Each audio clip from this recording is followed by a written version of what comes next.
Bismillahirrahmanirrahim. Assalamualaikum warahmatullahi wabarakatuh. Alhamdulillah alladzi hadana li hadza wa ma kunna linahtadiya laula an hadana Allah. Allahumma salli wa sallim ala sayyidina Muhammadin miftahi babir rahmatillah adada ma fi ilmillah salatan wa salaman daimaini bidawami mulkillah wa ala alihi wa sahbihi wa man walah. Hadirin hadirat yang dimuliakan oleh Allah, bil khusus guru kita Al-Habib Fahmi bin Abu Bakar Al-Idrus.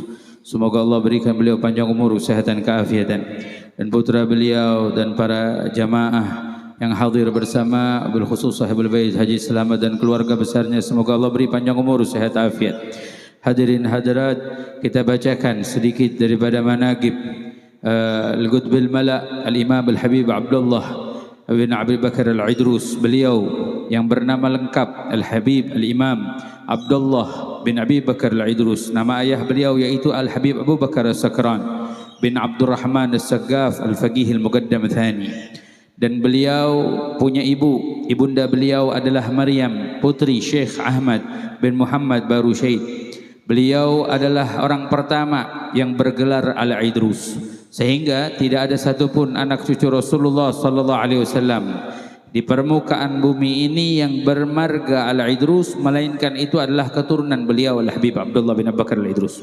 Beliau ditahirkan di kota Tarim pada tanggal 10 awal daripada bulan Dzulhijjah tahun 811 Hijriyah atau 1393 Masehi.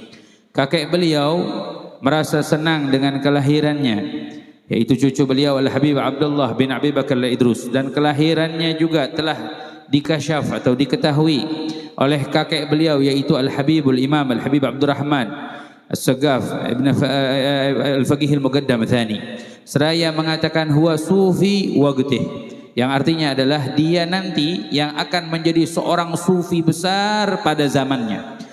Dan diberi laqab gelar Al-Idrus oleh ayahnya, seraya berkata itu adalah gelar untuk penghulu para imam.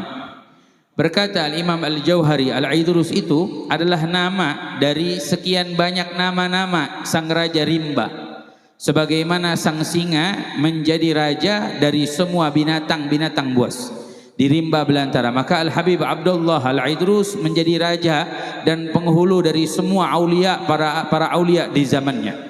Bahkan disebutkan kakeknya wafat ketika, bahkan disebutkan di dalam satu kutipan daripada murid Al-Imam Al-Habib Abdullah bin Abi Bakar Al-Idrus, jika dikumpulkan para orang-orang aulia yang disebutkan di dalam kitab Risalatul Qusyairiyah dengan dikumpulkan dan dibandingkan dengan seorang Al-Habib Abdullah bin Abi Bakar Al-Idrus, tidak akan membandingkannya. Kakeknya wafat ketika beliau berusia 80 tahun, dan selanjutnya beliau dididik langsung oleh ayahnya yaitu Al-Habib Abu Bakar As-Sakran bin Abdurrahman As-Saggaf dengan didikan yang sempurna. Bahkan ketika berusia 16 tahun ayahnya pun wafat, dan selanjutnya beliau dididik oleh pamannya sendiri yaitu Syekh Umar Muhdar dan menikahkan dengan anak perempuannya. Pamannya selalu mengajarkan jalan para ulama salihin dan memakaikannya pakaian sufi. Al-Habib Abdullah berkata, saya diajari oleh pamanku tentang rahasia nama-nama Allah Subhanahu wa taala, dan saya belajar pula kepadanya ilmu-ilmu hitungan. Beliau belajar Al-Quran kepada Syekh Muhammad bin Umar Ba'alawi. Beliau belajar fikih kepada Al-Faqih Sa'ad bin Ubaidillah bin Abi Ubaid, Syekh Abdullah Baharwah, dan juga Al-Faqih Al-Faqih Abdullah Bagusyair, dan Al-Faqih Ali bin Muhammad Abi Amr. Al-Habib Abdullah bin Abi Bakar Al-Idrus mulai bermujahadah ketika berusia 6 tahun. Beliau sangat takut kepada Allah Subhanahu wa taala dan sangat tawadhu. Beliau tidak pernah merasa dirinya lebih baik dari siapapun makhluknya Allah Subhanahu wa taala. Bahkan ke binatang sekalipun beliau senantiasa bersujud di tanah, sujud kepada Allah Subhanahu wa taala karena merendahkan dirinya di hadapan Allah Subhanahu wa taala. Dan beliau selalu membawa sendiri keperluannya dari pasar dan tidak mengizinkan orang lain membawakannya, dan senantiasa duduk di tempat yang rendah dan senantiasa berjalan kaki ke tempat-tempat jauh dan kerap kali meminum air hujan. Demikianlah beliau memerangi hawa nafsu keduniaannya sejak usia beliau 6 tahun, dan berpuasa selama 2 tahun dengan berbuka puasa yang tidak lebih dengan 7 butir kurma kecuali malam. malam tertentu di mana ibunda beliau membawa sedikit makanan untuk beliau, yang mana beliau memakan hanya semata-mata untuk menyenangkan hati ibundanya. Beliau berkata, pada awalnya aku menelaah kitab-kitab fikih dan mendorong aku untuk bermujahadah dengan memperbanyak lapar, walaupun ibuku menyuruhku untuk makan. Beliau pernah 20 tahun tidak tidur baik malam maupun siang, sehingga derajat beliau menjadi Syekhul Akbar, dan beliau selalu menutup dirinya dari ketenaran. Murid-murid beliau diantaranya yaitu saudaranya sendiri Al-Habib Ali bin Abi Bakar Al-Idrus, dan juga saudaranya sendiri Al-Habib Ali bin Abi Bakar Al-Idrus, dan juga Syekh Umar bin Abdurrahman Sahibul Hamra, dan juga Syekh Abdullah bin Ahmad Baquthair, dan juga Syekh Ahmad Ghassam bin Ali Syaibah, dan juga Syekh Muhammad bin Ali Al-Afif Al-Hajrani. Beliau selalu mewajibkan membaca kitab Ihya Ulumuddin, dan hampir saja beliau hafal kitab tersebut, serta menganjurkan kepada murid dan sahabatnya untuk membaca dan mengkaji kitab tersebut. Diceritakan dalam kitab Al-Mashra'ur Rawi bahwasannya beliau pernah berkata kepada murid-muridnya, barang siapa yang menulis kitab Ihya Ulumuddin karangan Al-Imam Al-Ghazali dan menjadikannya 40 jilid dengan izin Allah, aku beri jaminan dia akan masuk ke dalam surganya Allah. Maka bersegeralah penduduk negeri ketika itu berlomba-lomba dalam menulis kitab tersebut. Di antaranya ialah murid beliau sendiri Al-Alama Abdullah bin Ahmad Baquthair. Dan juga setelah penulisnya selesai menulis, lalu dia hiasi kitab tersebut dengan hiasan yang sangat indah, dan di setiap jilidnya dibalut oleh kain yang sangat bagus. Manakala Al-Habib Abdullah Al-Idrus melihatnya, beliau terkesima seraya berkata, engkau telah menambahnya dengan hiasan yang sangat indah, maka engkau pun akan kuberikan tambahan imbalan. Katakan apa permintaanmu? Aku ingin, berkata muridnya, aku ingin melihat surga di dalam dunia ini, kata muridnya.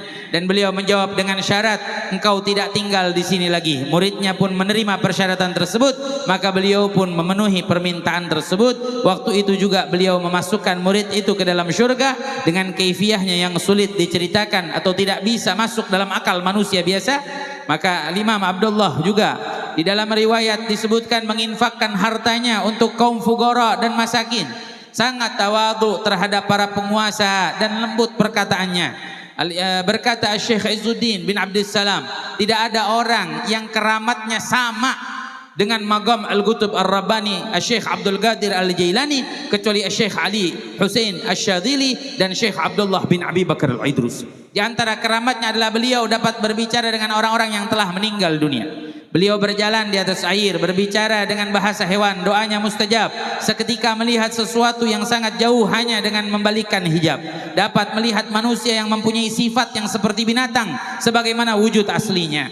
Dan juga beliau Al-Habib Abdullah bin Abi Bakar Al-Idrus menuliskan kitab, mengarang kitab yang bernama Al-Kibritul Ahmar, dan syarahnya dalam berbentuk syair untuk paman Al-Habib Syekh Umar Al-Muhdhar.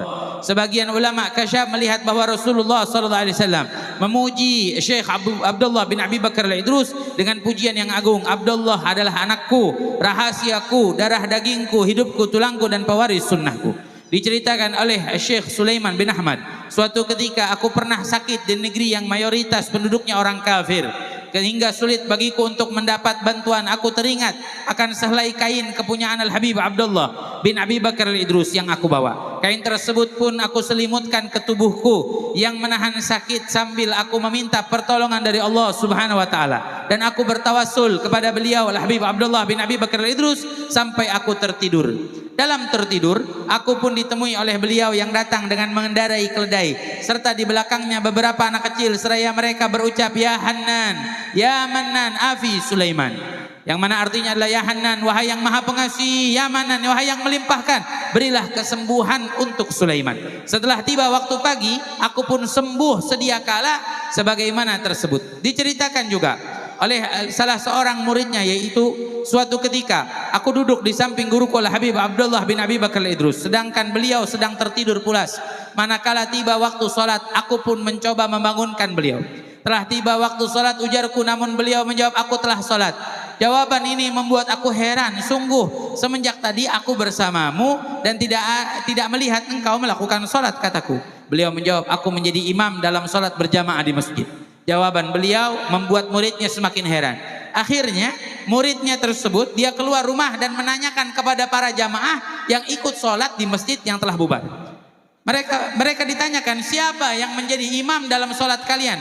Maka tanya si murid, maka dijawab oleh orang-orang tersebut, yang menjadi imam sholat kami tadi yaitu Al-Habib Abdullah bin Abi Bakar Al-Idrus. Sedangkan didapati beliau tadi sedang tidur di rumahnya, namun ada menjadi imam di masjidnya. Beliau Al-Habib Abdullah bin Abi Bakar Al-Idrus wafat pada hari Ahad sebelum tiba waktu zuhur tanggal 12 Ramadan tepat pada tahun 865 Hijriah dalam usia 54 tahun, dan beliau dimakamkan di pemakaman Zambal. Pada saat kewafatan beliau, penduduk Tarim mengira kiamat sudah tiba karena begitu dalam kedukaan yang menyayat hati mereka. Di antara karangan beliau Al-Habib Abdullah bin Abi Bakar Al-Idrus adalah Ratib Al-Idrus. Adapun keutamaan ratib yang kita sering membacanya, amalan ini sangat banyak. Di antaranya adalah barang siapa yang membacanya setiap selesai sholat subuh dan maghrib, maka segala hajatnya, niatnya akan segera digabul oleh Allah Subhanahu wa taala, dan dia akan diberikan ketenangan dalam jiwanya, kemudahan dalam mencari ilmu, dan diluaskan rezekinya, dan yang paling utama adalah meninggal dunia dalam keadaan husnul khatimah. Karena ini adalah amalan para ulama dan aulia para Bani Alawi. Inilah sekelumit kisah daripada Al-Habib Abdullah bin Abi Bakar Al-Idrus atau manaqib dari Habib Abdullah bin Abi Bakar Al-Idrus. Hadirin hadirat, sedikit kalau saya boleh tambahkan, Al-Habib Abdullah bin Abi Bakar Al-Idrus adalah orang yang luar biasa. Dalam satu kutipan beliau pernah mengatakan, Al-kunuz kullal kunuz ma bainal maghrib wal isya. Rahasia Allah, simpanan Allah yang sangat besar, sangat berharga, tidak ternilai, itu terletak di antara maghrib dan isya. Maka hidupkanlah waktu maghrib dan isya. Kita hidupkan ratib beliau Al-Habib Abdullah bin Abi Bakar Al-Idrus di mana-mana, di rumah kita, di masjid kita bacakan ratib Al-Idrus. Insya Allah kesulitan yang kita hadapi akan diangkat oleh Allah Subhanahu wa taala. Bala musibah diangkat oleh, dan hajat kita, harapan kita, doa kita diijabah oleh Allah Subhanahu wa taala. Kita ucapkan terima kasih kepada guru kita Al-Habib Fahmi bin Abi Bakar Al-Idrus dan juga Haji Selamat yang memberi kesempatan kita duduk bersama. Kita mengenal sosok Al-Imam Al-Habib Abdullah bin Abi Bakar Al-Idrus dengan penuh kecintaan kita. Rabbi faj'al mujtama'na ghayatu husnul hitam. Rabbana anfa'na Rabbi fanfa'na bi barakatihim wahdinal husna bi hurmatihim wa amitna fi tariqatihim wa mu'afatin minal fitani wa sallallahu alaihi wasallam Muhammadin wa ala alihi wasallam. Alhamdulillahirabbil alamin.